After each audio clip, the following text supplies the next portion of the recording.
Hi and welcome to ginfun at winemastery.co.uk. We've got an exciting episode coming up where we're going to talk about Cumberland Saucy Gin. Not Cumberland Saucy Gin, it's Cumberland Saucy Gin. Ah! I think this must be throwing you. I like it. No, you do. You just had to go bigger, didn't you? Had to go bigger. Anyway, so it's Cumberland Saucy Gin. Okay, and you're going to see it in a minute.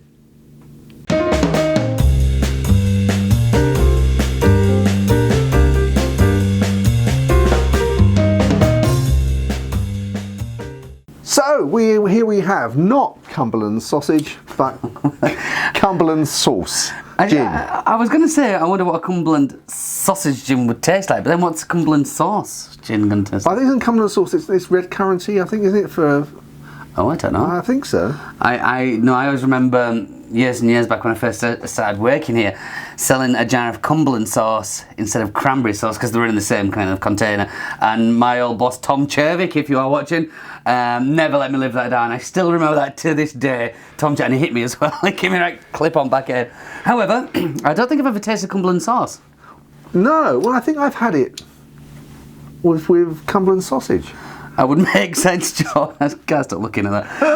I think with things like pate and stuff, I think it's quite sort of, from memory, it's like quite tarty. So like if you're having something that rich meats like pate or something like that, it sort of helps you to cut through that, I think, from memory. I haven't had it for a long while though. Okay, maybe we should get some. We'll get some. Yeah. But this bottle has been kindly given to us by Andy Brindle. Thank you, Andy. Very much, sir. Thank you. Andy and Kirsty, who have just moved up to Cumbria. That's the Cumberland sausage. Yes, that's probably where it comes. So I do miss you dearly. I'm coming to visit you very soon. But thank you very much for the gin in the meantime. Never mind, we're lucky to forget. Don't worry. Have to drink some of this, I might. So let's go for it. Okay. Wow, that's very sweet, isn't it? It is. That's It's. This is a small batch gin, isn't it? 50 bottles a time, yeah. Well, okay. Apparently, it reminds me of like You're right. It's like sweeties again. Like, it reminds me of like if you were to open a big. Do you remember when you used to get a quarter of like Yorkshire mixture? Could never afford a quarter. Yeah. We used to get 2 ounces of the licorice one and the butterscotch mixed together. Living the dream. But if you just smell that, you've got that intenseness coming out. That's what that reminds me of. Yeah, I can get that. Yeah. There's a sweet smell there, isn't there? Yeah. Okay. Give it a go. Let's give it a go. Okay.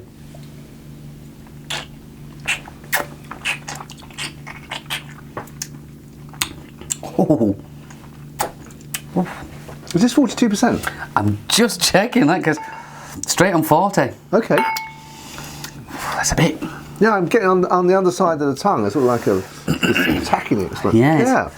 A bit eye-watering now. It's got me going a little there. Yes, but of course, some people will like that. Some people like that sensation of it. Yeah, well, it's what we said with the mood thing as well. I was describing when we're doing the whiskey.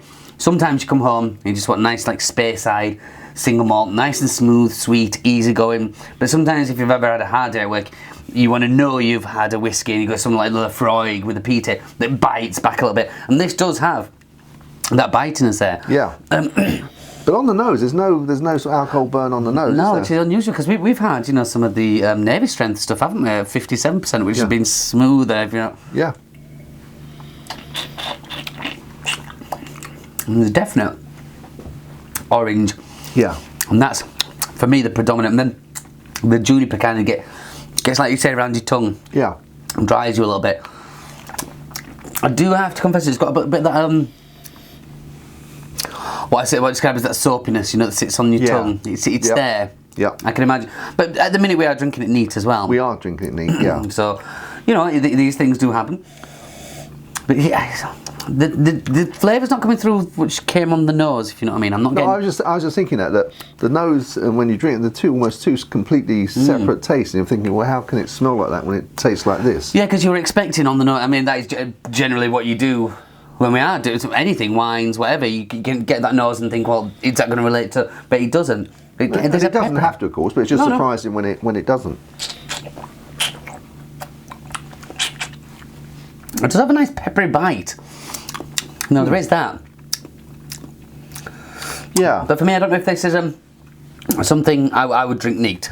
No, I don't think I would drink this neat compared to some of the others we've tasted. But I think that people that do enjoy that sort of, as you said, that sort of like a salt on the gums and the it's really sort of grabs hold of you. Then they might well like this. I can still like feel it on my palate now. Yeah, slowly working away there.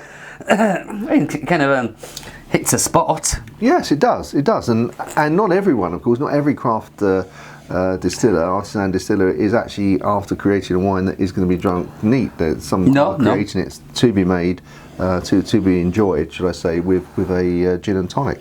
So it's reminding me a little bit of aniseed as I'm getting on the nose. Can aniseed perhaps how sweet it is? I'm not getting that. But your palate is so more sophisticated than mine, Mr. Murphy. But as I'm drinking more and more of it, you're liking it. You're getting more and more like it. Yeah. Because the alcohol burn has kind of dissipated now, and so you're becoming more acclimatised to it. And I think from there now you're pulling a little bit more. Yeah. Okay. I'd be very interested to see what it's like with tonic. Well, should we do that small thing? I think we should. Yeah. Okay. Let's do it. And with tonic added. Fabulous, John. It's like magic. Like magic. As if. Right, let's have a little go then. No, the smell's still the same to me. Oh, sorry, the nose. We'll go with that. No, you're completely correct. It is still a sweety smell, isn't it? Yeah. The tonic's not really dampened it too much. No. Maybe taking the edge of it, but I don't know if that's just because I'm expecting it to have, so I'm thinking I know what you mean, getting the head. head. You know what I mean? Yeah. Okay, let's give it a go. Let's see what go. happens. Excuse me.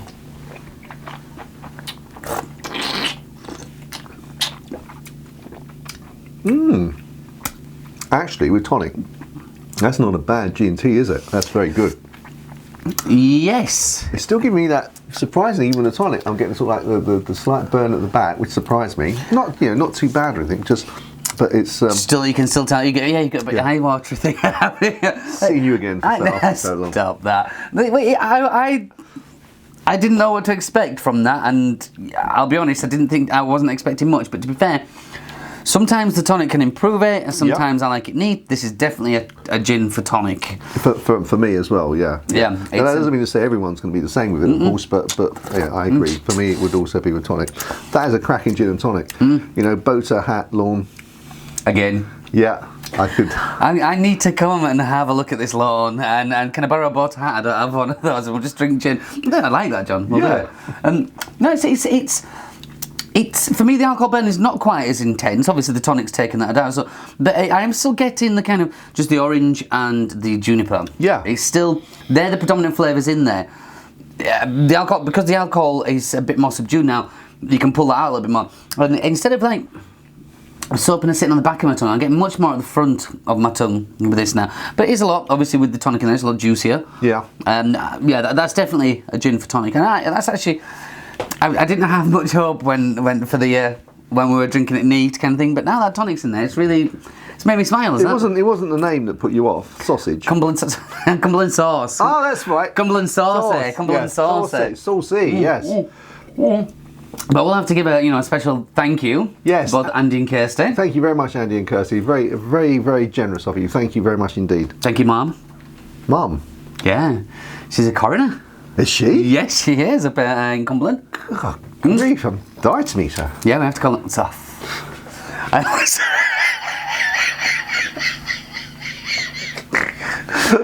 Sorry, Kirsty. Sorry. You should have known. I'm coming to see you very soon. John's not coming to see you. Right, John, should we sign this off?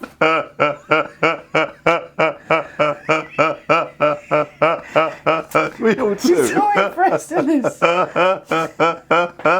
Sorry. Thank you very much for the gin. It is much appreciated.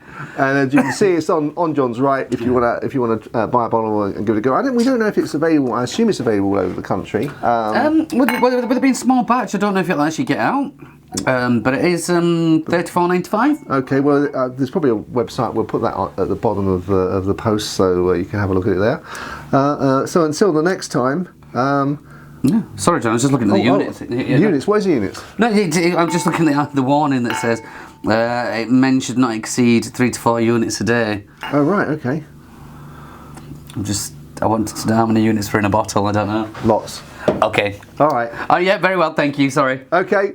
See you in a while. Chin chin. Gin gin.